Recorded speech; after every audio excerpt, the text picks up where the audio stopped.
Selamat pagi Bapak Ibu Saudara yang terkasih dalam Tuhan Yesus Kristus.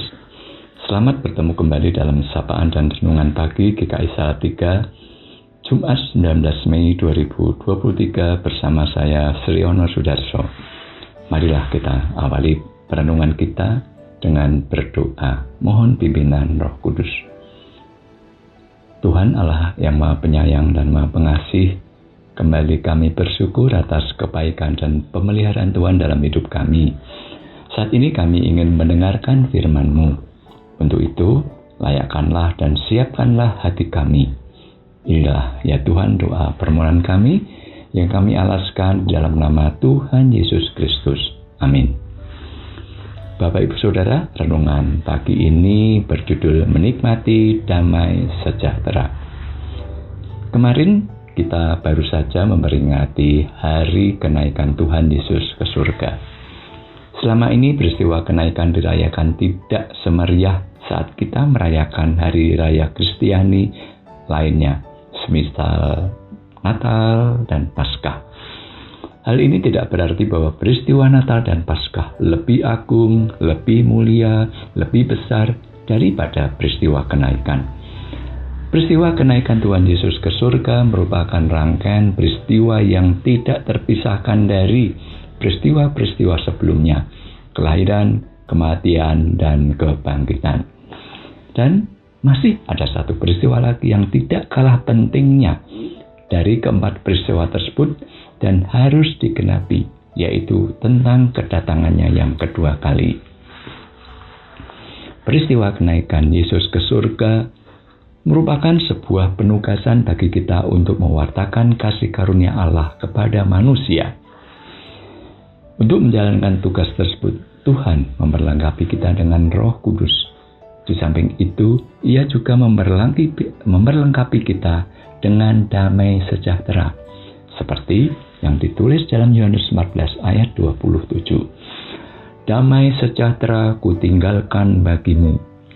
Damai sejahteraku kuberikan kepadamu, dan apa yang kuberikan tidak seperti yang diberikan dunia kepadamu. Janganlah gelisah dan gentar hatimu. Damai sejahtera adalah sebuah anugerah yang patut kita syukuri dan sekaligus kita nikmati. Setiap manusia pasti mengharapkan hidup dalam damai sejahtera, namun kenyataannya banyak yang tidak dapat menikmatinya. Dalam renungan ini ada 4 cara bagaimana orang percaya dapat menikmati hidup dalam damai sejahtera, dengan mengambil referensi dari Filipi 4 ayat 4 sampai dengan 9. Yang pertama, bersukacitalah senantiasa. Dalam diri manusia tidak ada kesanggupan untuk bersukacita sementara dalam keadaan yang menderita, namun ada sumber yang memberikan kesanggupan, dan itu hanya ada di dalam Tuhan. Sukacita yang bersumber dari Allah tidak dapat dipengaruhi oleh lingkungan sekitar, bahkan keadaan fisik ataupun finansial. Kondisi ini hanya bisa diperoleh melalui hubungan yang berkualitas dengan Allah. Paulus telah menjadi teladan yang luar biasa tentang bersukacita. Yang kedua, berhentilah khawatir. Kekhawatiran bisa merasuki siapa saja dan kapan saja. Tidak seorang pun yang dapat menduga kedatangannya. Paulus memberikan solusi untuk bisa menghentikan kekhawatiran ini. Bisa dilihat di dalam ayat 6. Janganlah hendaknya kamu khawatir tentang apapun juga, tetapi nyatakanlah dalam segala hal keinginanmu kepada Allah dalam doa dan permohonan dengan ucapan syukur. Strategi yang tepat untuk menghentikan kekhawatiran adalah membangun komunikasi yang indah dengan Tuhan. Ketika kekhawatiran datang, yang paling utama adalah menyadari kekuasaan Tuhan dan kebesarannya. Yang ketiga adalah pikirkanlah hal-hal yang terpuji. Orang percaya tidak dapat menghindari informasi yang berkembang begitu maraknya. Tetapi orang percaya bisa mengatur pikirannya untuk hanya memikirkan apa yang layak dan terpuji. Dunia akan terus menawarkan berita-berita yang menarik untuk mengalihkan arah pikiran. Tetapi kendali ada pada orang yang bersangkutan.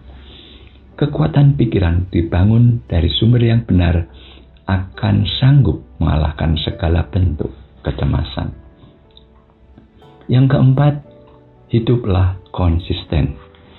Paulus memotivasi jemaat untuk hidup dalam kebenaran sesuai dengan apa yang telah dipelajari, diterima, didengar, dan dilihat dari teladan Paulus. Rahasia Paulus yang dipenuhi dengan damai sejahtera. Oleh karena Paulus hidup konsisten dengan apa yang dipercayainya. Bapak, Ibu, Saudara, jika kita sebagai orang percaya senantiasa bersukacita, berhenti khawatir, memikirkan hal-hal yang terpuji, dan hidup konsisten, maka Allah damai sejahtera akan menyertai hidup kita semua. Tuhan Yesus memberkati. Mari kita berdoa. Tuhan Allah Bapa kami yang di surga yang mulia, terima kasih untuk kebaikan Tuhan yang dinyatakan dalam hidup keseharian kami. Terlebih untuk anugerah keselamatan dan anugerah damai sejahtera yang Tuhan berikan kepada kami. Melalui renungan ini, ajarlah kami agar kami tidak hanya menjadi pemilik damai sejahtera itu sendiri, tetapi mampukanlah kami untuk berbagi menjadi pembawa damai sejahtera bagi sesama kami. Dalam nama Tuhan Yesus Kristus, sumber damai sejahtera yang sejati, kami berdoa. Amin. Selamat pagi saudaraku, selamat beraktivitas dan selamat berkarya. Jaga kesehatan dan tetap semangat, Tuhan memberkati.